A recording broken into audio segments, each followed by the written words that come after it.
I have former U.S. Air Force Assistant Vice Chief of Staff, retired Lieutenant General Richard Newton, NewsNation senior national security contributor. Sir, good morning to you. For starters, just put this into context for us, how big of a deal it is that we're sending this specific missile defense system to Israel.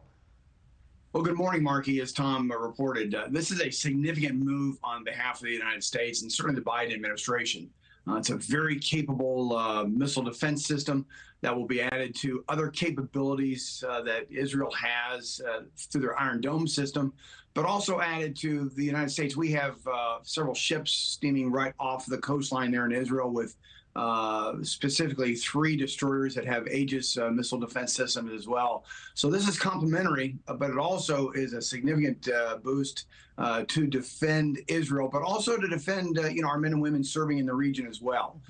So this is I believe a good move. It came out of, as Tom reported, certainly President Biden signed off on it, but I'm surely it came out of discussions with Secretary Austin and the Israeli Minister of Defense Gallant back on Wednesday. So they will I'm sure show here in the next several days or so, but a good and a positive step, I see. And talk more a little bit about its capabilities. You mentioned the Iron Dome system. Is this like the big bad brother to the Iron Dome? And what type of advantage exactly does it give Israel right now? Well, it's very complementary to the existing, as I mentioned, the Iron Dome system, but also it's complementary to the U.S. Built Patriot system that Israel operates. I believe they have up to 2 Patriot systems there as well. So it expands the capability of the defense of Israel. It's, as Tom mentioned, it can knock out a target about 120 miles out, but more closer to the target. It's what we call a shoot to kill.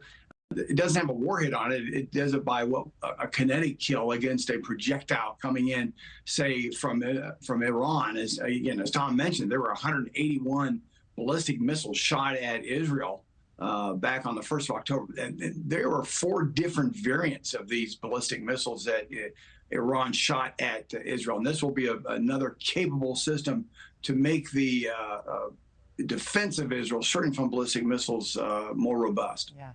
Also, Tom was laying out that a typical THAAD battery is crewed by nearly 100 soldiers. How significant, in your eyes, is it that American troops will now be on the ground to operate THAAD? And does that mean that the U.S. is officially involved in this war?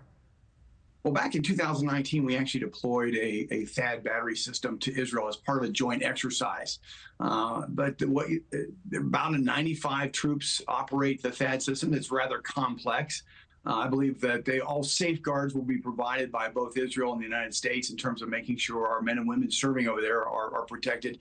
Let me also underscore with our viewers broader context. We've got 40,000 men and women in the Mideast region who are under harm's way literally every day. So this will provide protection not only for Israel, but certainly the United States, and we're doing everything we can to protect our men and women serving. And just a few seconds left, Lieutenant General. Can we not train IDF soldiers to use it? Why does it have to be American troops? Well, for this particular system, it's rather complex. Israel actually does not have a THAAD system. We had sold one to Saudi Arabia, to United Arab Emirates also. But this is a U.S. system, have yet to actually being provided through foreign military sales to Israel. So it demands U.S. forces, U.S. troops, these 95 troops to operate this system. Okay. Well, thank you so much for all that information, Lieutenant General Richard Newton. Always appreciate your time, sir.